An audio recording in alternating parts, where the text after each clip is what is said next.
ఇప్పుడు కార్తిక్ గారు, హైదరాబాద్ లో 3 విడతల్లో 1,00,000 ఇందిరా మిన్లు నిర్మించాలని ప్రభుత్వం నిర్ణయించింది. సో 1,00,000 ఇందిరా మిన్లు అంటే 1,00,000 మంది, మనిషికి 6,000 అయితే ఎన్ని వేల కోట్లు ప్రభుత్వానికి తీసుకురావాల్సినటువంటి అవసరం? మనిషికి 6,000 కాదు సార్, కుటుంబానికి అంటే ఒక ఇల్లుకు ఒక ఇల్లుకి 6 లక్షలు. ఒక ఇల్లుకు అనుకోండి, మనిషికి అన్నంత మాత్రం నా ఉద్దేశం ఇంట్లో ఉన్నటువంటి ప్రతి ఒక్కరు కాదు, ఒక ఇల్లుకో లబ్ధిదారు.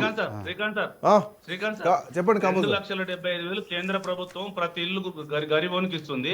2,75,000 లెక్క చెప్పండి, 5 లక్షలు లెక్క చెప్పండి, 6 లక్షలు లెక్క చెప్పండి, ఎంత ఇచ్చిందంటే సార్ కేంద్ర ప్రభుత్వం? 2,70,000. కేంద్ర ప్రభుత్వం ఒక లబ్ధిదారునికి 2,75,000 ఇస్తుంది.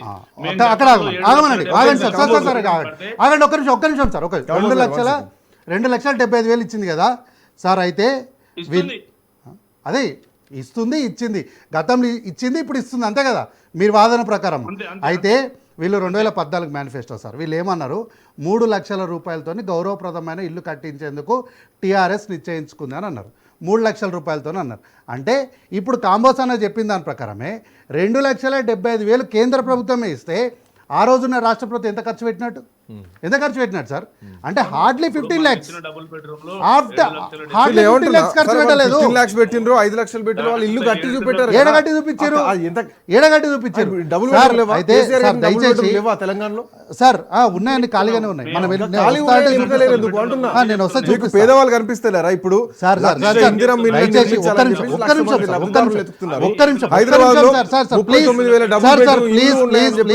దయచేసి కాంగ్రెస్ పార్టీ తప్పుగా మాట్లాడదు సార్. దయచేసి కాంగ్రెస్ పార్టీ ఇచ్చిన మేనిఫెస్టో ఏంది, మనం మాట్లాడుతున్నాం ఏందో క్లారిటీగా ఉండాలి. కాంగ్రెస్ పార్టీ ఏం చెప్పింది? ఇందిరామ్మ ఇల్లు కట్టుకోవడానికి 5 లక్షల ఆర్థిక సాయం అని చెప్పింది. 5 లక్షల ఆర్థిక సాయం అని చెప్పింది. అంటే ఏంది? మీరు ఇల్లు కట్టుకునేటప్పుడు అరే ఒక్క నిమిషం ఆగన్నా, కావాలంటే ఒకసారి మేనిఫెస్టో చదువు. నేను ఇప్పుడు చదివినా కదా, ఇట్లా చదువు ఒకసారి. ఒక్క నిమిషం. అన్ని ఇగో టీవీలలో మాట్లాడింది వద్దు, ఇది మీ ఆధారం, డాక్యుమెంట్ ఇది మీరు ఎలక్షన్ కమిషన్కి ఇచ్చారు. ఏమంటున్నా, మీరు అట్లా పేపర్ పట్టుకోండి సార్. దయచేసి ఒక్కసారి మేనిఫెస్టోని కావాలంటే మీరు స్క్రీన్ మీద కూడా పెట్టండి. కాంగ్రెస్ పార్టీ ఏం చెప్పిందంటే ఇందిరమ్మ ఇల్లు కట్టుకోవడానికి 5 లక్షల ఆర్థిక సాయం అని చెప్పింది. ఆర్థిక సాయం అంటే ఏంది? మీరు ఇల్లు కట్టుకునేటప్పుడు మీకైన ఖర్చులో భాగంగా ఆ ఖర్చులో నుంచి 5 లక్షలు ప్రభుత్వం భరిస్తుంది అన్నది దాని యొక్క అర్థం.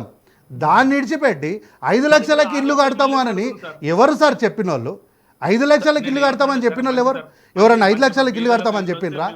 సో దయచేసి ప్రభుత్వం చెప్పినటువంటి 5 లక్షల రూపాయలు ఇస్తే మేము రిక్వెస్ట్ చేస్తాం, హానర్ చేస్తాం, పేద ప్రజలకు గవర్నమెంట్ ఇస్తుందని మేము కూడా అపోజిషన్ గా గౌరవిస్తాము. కానీ మీరు ఎక్కడ కూడా గత ప్రభుత్వం ఉన్నప్పుడు, ఇప్పుడు మీ కొత్త ప్రభుత్వం వచ్చినప్పుడు మేము లబ్ధిదారుల దగ్గర 6 లక్షల రూపాయలు తీసుకుంటామని ఎక్కడ చెప్పలేదు. మరి ఇదేం స్కీమ్ పెట్టిరంటారు? నేను దానికి గల కారణం కూడా పర్ఫెక్ట్ ఖచ్చితంగా చెప్పట్లేదు. ఎందుకు 6 లక్షలు లబ్ధిదారుల దగ్గర తీసుకోవాలి? ఇప్పుడు లబ్ధిదారుల దగ్గర నుంచి ప్రభుత్వానికి సార్ దయచేసి నేను ఇంతకుముందు చెప్పిందని కూడా అదే. నేను చెప్పింది కూడా ఏంది, కట్టుకునే ఇంటికి 5 లక్షల ఆర్థిక సాయం. అంటే మీరు చేసే ప్రయాణంలో 5 లక్షల వాటా ప్రభుత్వంది. మేము సాయం చేస్తామన్నాము. 5 లక్షల లోపల వీళ్ళు చెప్పినట్టు 3 లక్షలతో మాత్రం ఇల్లు కట్టిస్తామని చెప్పలే, 5 లక్షలు ఆర్థిక సాయం అని చెప్పినాం. అయితే ఇక్కడ కూడా జాగా ఉన్న వాళ్ళకి 5 లక్షలు ఆర్థిక సాయం చేస్తామని చెప్పినాం. అయితే సార్ ఒక్క నిమిషం.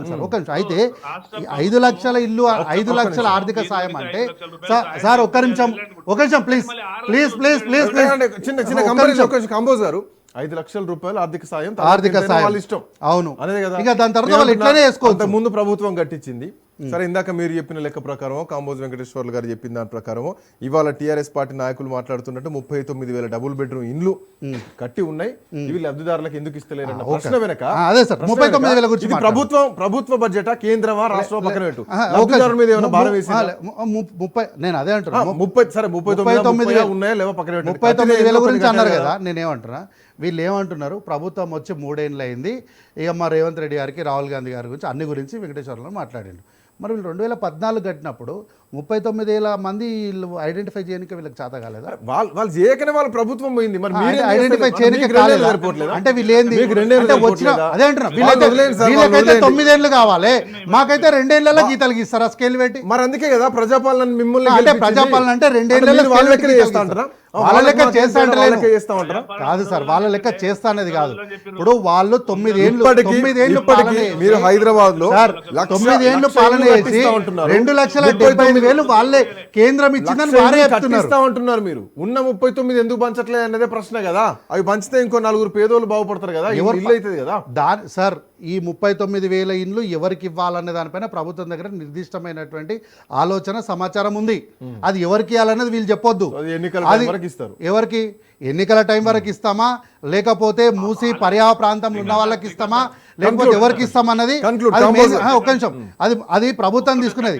అది ఎవరికి ఇవ్వాలని డిసైడ్ వీళ్ళు చేయొద్దు. ఎప్పుడు డిసైడ్ చేయాల్సింది తెలుసా? వీళ్ళు అధికారంలో 9 ఏళ్ళు ఉన్నప్పుడు వీళ్ళు 3 ఏళ్లలో కట్టినామంటున్నారు కదా, 7 ఏళ్లలో ఇవ్వాల్సింది. నేనేమంటున్నా, అవును మరి 3 ఏళ్లే కదా, 9 ఏళ్ళు ఉన్నప్పుడు 39,000 మందికి ఇవ్వలేకపోయినరా వాళ్ళు? వాళ్ళు వదిలేయండి, వాళ్ళ ప్రభుత్వం వాళ్ళకు అందుకంటున్నా వాళ్ళు ఆ ప్రశ్న అడగడానికి వాళ్ళకి నైతిక అర్హత లేదు. మీ వర్షం ఎట్లుందంటే వాళ్ళు 9 ఏళ్ళు లేనప్పుడు మా 3 ఏళ్ళకి మమ్మల్ని ఎందుకు క్వశ్చన్ చేస్తున్నారు అని క్వశ్చన్ చేద్దాని అంటలేను సార్ నేను. మీరు వాళ్ళు బీఆర్ఎస్ పార్టీ వాళ్ళు 39,000 ఇండ్లు ఎందుకు ఇస్తలేరు అనే ప్రశ్న వాళ్ళు అడగొద్దు అంటున్నా. వీళ్ళు 3 లక్షల ఇల్లు కడతామన్నప్పుడు నేను చెప్పలే ఈ మాట. 2,75,000 కేంద్ర ప్రభుత్వమే ఇచ్చిందని సాక్షాత్ బీఆర్ఎస్ పార్టీ ఒప్పేసుకుంది. పక్కన పెడితే అడిగేదాకా కూడా ఇచ్చే పరిస్థితి లేదు కదా. ఎవరు సార్? మేము ఇస్తామన్నాకనే